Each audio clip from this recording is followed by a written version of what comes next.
क्या आपने Ronald read की कहानी सुनी है?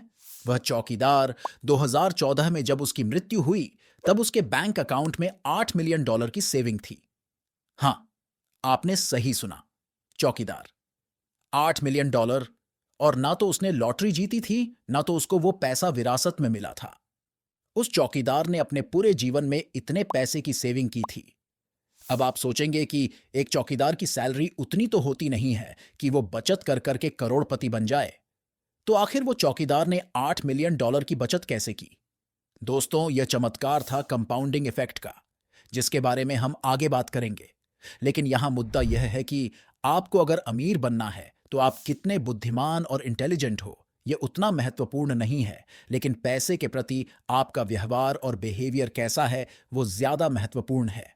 भले ही आपके पास कोई डिग्री ना हो, कोई डिप्लोमा ना हो, लेकिन फिर भी आप अमीर बन सकते हैं। जैसा कि मॉर्गन हुसेल कहते हैं, फाइनेंशियल सक्सेस कोई हार्ड या कॉम्प्लेक्स साइंस नहीं है। यह एक सॉफ्ट स्किल है। जहां आप पैसे के बारे में कितना जानते हैं, उससे अधिक ये बात मायने रखती है कि पैसे के प्रति आपका व्यवहार कैसा है। तो दोस्तों, आज के इस वीडियो में हम मॉर्गन हुसेल द्वारा लिखी गई अद्भुत किताब द साइकोलॉजी ऑफ मनी की डिटेल समरी देखेंगे। यह किताब धन संपत्ति के ऊपर लिखी गई दुनिया की बेस्ट किताबों में से एक है। अगर आप अमीर बनना चाहते हैं तो इस किताब को आपको एक बार अवश्य पढ़ना चाहिए। इस किताब में बहुत ही सरल भाषा में समझाया गया है कि पैसे के प्रति हमारी सोच, नजरिया और व्यवहार बदलने से कैसे अमीर बना जा सकता है। वैसे तो इस किताब में 19 चैप्टर है, तो मेरे लिए एक ही वीडियो में सारे चैप्टर समझाना मुश्किल हो जाएगा। इसलिए मैंने इस किताब से कुछ इंपॉर्टेंट टॉपिक्स को ही कवर किया है। तो चलिए, बिना किसी देरी के वीडियो को शुरू करते हैं। तो करना। लेखक बताते हैं कि जब वह अपने कॉलेज में थे, तब वह पैसे इकट्ठा करने के लिए वेटर का जॉब किया करते थे। वह जिस जगह पर काम करते थे, वह लॉस एंजेलिस के सबसे महंगे होटल्स में से एक था। एक दिन जब लेखक अपनी जॉब पर थे, तब उनकी नजर एक 20-21 साल के मिलेनियर पर गई। वह मिलेनियर काफी स्मार्ट था। टेक्नोलॉजी की अच्छी पकड़ होने की वजह से उस लड़के ने वाईफाई राउटर का एक ऐसा कंपोनेंट तैयार किया था जिसके लिए उसे काफी अच्छे पैसे मिले थे। इसी के साथ उसने कई सारे स्टार्टअप शुरू किए थे और कुछ समय बाद उन स्टार्टअप को भी उसने अच्छे प्राइस पर बेच दिया था। लेकिन फिर भी वह मनी मैनेजमेंट में कुछ खास अच्छा नहीं था, क्योंकि उस लड़के को अपने पैसे की नुमाइश करने की आदत थी। वह जहां पर भी जाता था, वह अपने साथ नोटों की गड्डी लेकर घूमता था और शराब पीकर बड़ी बड़ी डींगे हाँकता था। एक दिन उस आदमी ने गाड़ी पार्क करने के लिए एक गार्ड को बुलाया और उसे अपने नोटों की गड्डी से कुछ पैसे निकालकर सामने वाली दुकान पर जाने का आर्डर दिया। गार्ड जब दुकान पर पहुंचा, तब दुकानदार ने उसे पैसे के बदले सोने के सिक्के दिए। तो अब आप सोचिए कि उस यंग मिलीनियर ने सोने के सिक्कों का क्या किया होगा। शायद आप में से कुछ लोग यह सोच रहे हो कि यंग मिलीनियर ने गोल्ड कॉइन्स को संभाल कर रखे होंगे, लेकिन ऐसा बिल्कुल नहीं है। उस लड़के ने गोल्ड कॉइन्स को समुद्र में फेंक दिया और इस काम में उसके दोस्त भी उसका साथ दे रहे थे। वह लड़का समुद्र में इस तरह से सिक्के फेंक रहा था जैसे बच्चे तालाब में पत्थर फेंकते हैं। इस घटना के कुछ समय बाद जब वह मिलीनियर फिर से होटल में आया, तब वह होटल के लैंप से टकरा गया, जिसकी वजह से वह लैंप टूट गई। लैंप टूट जाने की वजह से होटल मैनेजर ने उस लड़के को $500 का खर्च बताया, जिस पर उस लड़के ने फिर से तमाशा कर दिया और अपने पैसे का घमंड दिखाते हुए उसने होटल के मैनेजर के मुंह पर $5000 मारा और कहने लगा कि दोबारा अपनी शक्ल मत दिखाना। अगर आप अब तक इस कहानी को पढ़ रहे हैं तो आपके मन में यह सवाल आ रहा होगा कि क्या यह कहानी सच है? ऐसा कोई कैसे कर सकता है यार? तो मैं आपको बताता चलूं कि यह कहानी बिल्कुल सच है। इस कहानी के अंत में यंग बिलेनियर, जिसे पहले तो पैसे का बहुत घमंड था लेकिन बाद में उसके साथ बहुत ही बुरा होता है, वह लड़का पैसे के नशे में अपना सारा पैसा खो देता है और अंत में उसका दिवालिया निकल जाता है, क्योंकि कुछ ही सालों में उसने जितने भी पैसे कमाए होते हैं, वह वो सारे पैसे बेकार की चीजों पर उड़ा देता है। जब उसके पैसे खत्म हो जाते हैं तो वह दोस्त, जो पहले उसके साथ पैसे को बर्बाद करने में मजे कर रहे थे, वह भी उसका साथ छोड़कर चले जाते हैं। इस तरह की कई अच्छी कहानियां आपको इस बुक में मिलेंगी, जो यह बताती है कि मनी ऐसी चीज बिल्कुल नहीं है जिसको लेकर आप घमंड दिखाएं, बल्कि पैसा तो एक ऐसी चीज है जो आपको कई चीजों को करने में मदद करती है। आसान भाषा में कहें तो पैसा कोई बहुत बड़ी चीज नहीं बल्कि एक टूल है जिसका उपयोग करके हम अपनी किसी भी जरूरत को पूरा कर सकते हैं। Luck and risk. दोस्तों, लक एंड रिस्क एक ही सिक्के के दो पहलू हैं। हमारी सफलता और असफलता में लक का भी बड़ा रोल होता है और यह हमारी लाइफ को काफी हद तक इफेक्ट भी करता है।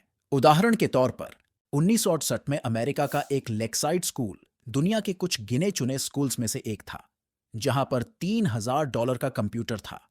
उस साल दुनिया भर में तकरीबन 33 करोड़ बच्चे हाई स्कूल में पढ़ रहे थे, जिनमें से सिर्फ 300 बच्चे ही लेक्साइड स्कूल में पढ़ रहे थे और बिल गेट्स उन्हीं में से एक थे। बिल गेट्स कहते हैं कि अगर वो लेक्साइड स्कूल नहीं गए होते तो आज शायद माइक्रोसॉफ्ट भी नहीं होता। बिल गेट्स के साथ लेक्साइड स्कूल में कैंट्स इवान नाम का एक लड़का था, जो बिल गेट्स का काफी अच्छा दोस्त हुआ करता था और बिल गेट्स की तरह बहुत ही अच्छा कंप्यूटर स्टूडेंट भी था, जो कि फ्यूचर में माइक्रोसॉफ्ट जैसी बड़ी कंपनी को बना सकता था। लेकिन दुर्भाग्यवश उसकी एक एक्सीडेंट में मौत हो गई। यह बैड लक का एक उदाहरण है, क्योंकि हाई स्कूल में पढ़ रहे किसी बच्चे का एक्सीडेंट के दौरान मारे जाने की पॉसिबिलिटी करोड़ों में से एक थी। इसी तरह आपका कोई इन्वेस्टमेंट फेल हो जाता है तो हो सकता है कि उसके पीछे का कारण आप नहीं बल्कि आपका लक हो सकता है। आपने मेहनत की, अपना 100% दिया, लेकिन फिर भी आप फेल हो गए, तो खुद को दोष देने की जरूरत नहीं है। जरूरी नहीं है कि आप में ही कोई कमी हो सकता है बैड लक की वजह से भी आप असफल हुए हो। इसलिए गिल्टी फील करने की बजाय जल्दी से जल्दी फिर से काम पे लग जाना ही बेहतर है। Never enough. कर्ट वॉन्गर्ट और जोसेफ हेलर दोनों ही अमेरिकन लेखक थे। एक बार वो दोनों किसी बड़ी पार्टी में गए हुए थे। वहां कर्ट ने जोसेफ को कहा कि इस पार्टी का जो होस्ट है वो एक फंड मैनेजर है और वो एक दिन में इतने पैसे कमाता है जितना आप अपनी जग प्रसिद्ध नोवेल से भी आज तक नहीं कमा पाए हैं। यह सुनकर जोसेफ ने कहा कि हाँ, यह सही है, लेकिन मेरे पास कुछ ऐसा है जो उसके पास कभी नहीं होगा, और वो है इनफ, यानी कि बहुत। दोस्तों, इंसानी दिमाग की प्रवृत्ति है कि यह हमेशा ज्यादा की तलाश में रहता है और चाहे हमारे पास जितना भी क्यों ना हो, लेकिन फिर भी हम दूसरों को देखकर उनसे खुद को कंपेयर करते हैं और हमेशा ऐसी चीजें चाहते हैं जो दूसरों के पास है। दोस्तों, इनफ का मतलब यहां पर यह नहीं है कि आप बहुत कम में खुश हो जाए और अपनी लाइफ को मुश्किलों में बिताए, बल्कि यहां पर इनफ का मतलब यह है कि आपको यह क्लैरिटी होनी चाहिए कि कितना पैसा आपके लिए इनफ होगा, बजाय इसके कि सिर्फ पैसे के पीछे भागते रहना। कंपाउंडिंग। कंपाउंडिंग एक ऐसी प्रोसेस है जिसमें रिटर्न पर भी रिटर्न कमाया जाता है, और ऐसा करने के लिए आप अपने इन्वेस्टमेंट पर जो रिटर्न कमाते हैं उसे भी इन्वेस्ट किया जाता है और आपको उस रिटर्न पर भी रिटर्न मिलता है। धीरे धीरे ये प्रक्रिया आपके इन्वेस्टमेंट को अच्छी खासी ग्रोथ देती है। उदाहरण के लिए, अगर आप 100 रुपये इन्वेस्ट करते हैं और हर साल आपको अपने निवेश पर 10% रिटर्न मिलता है, तो एक साल बाद आपके पास 110 रुपये होंगे। फिर अगले साल आपको जो रिटर्न मिलेगा वह 110 रुपये पर मिलेगा, जो 11 रुपये होगा।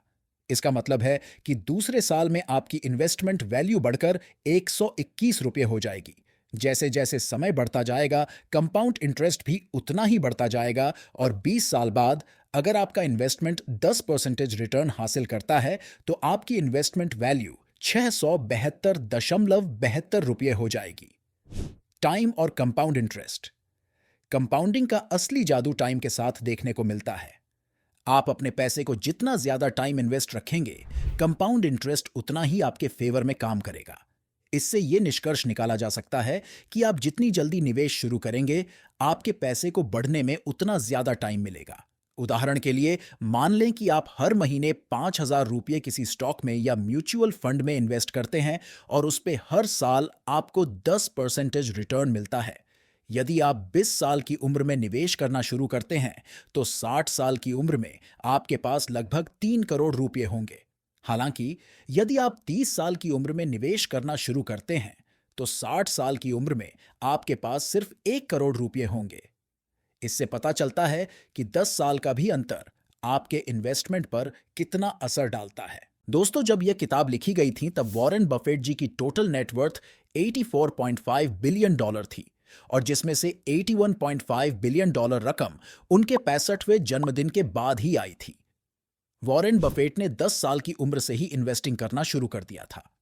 अगर उन्होंने वे 30 साल की उम्र के बाद इन्वेस्टमेंट करना शुरू किया होता तो आज उनके पास इतने पैसे नहीं होते और उनकी टोटल नेटवर्थ 84.5 बिलियन डॉलर की जगह सिर्फ 12 मिलियन डॉलर ही होती, क्योंकि कंपाउंडिंग के लिए पैसों की नहीं बल्कि टाइम की जरूरत होती है। वॉरेन बफेट इसलिए सफल नहीं है क्योंकि वे अच्छे इन्वेस्टर थे, बल्कि वो इसलिए सफल और कामयाब है क्योंकि वे लंबे टाइम के लिए बहुत अच्छे इन्वेस्टर बने रहे हैं। तो दोस्तों, ये थी द साइकोलॉजी ऑफ मनी किताब की बुक समरी वीडियो। कमेंट करके जरूर बताइएगा कि आपको ये वीडियो कैसी लगी। अगर वीडियो अच्छी लगी तो वीडियो को लाइक और अपने दोस्तों में शेयर जरूर कीजिएगा। और हाँ, चैनल को सब्सक्राइब करना मत भूलना। धन्यवाद।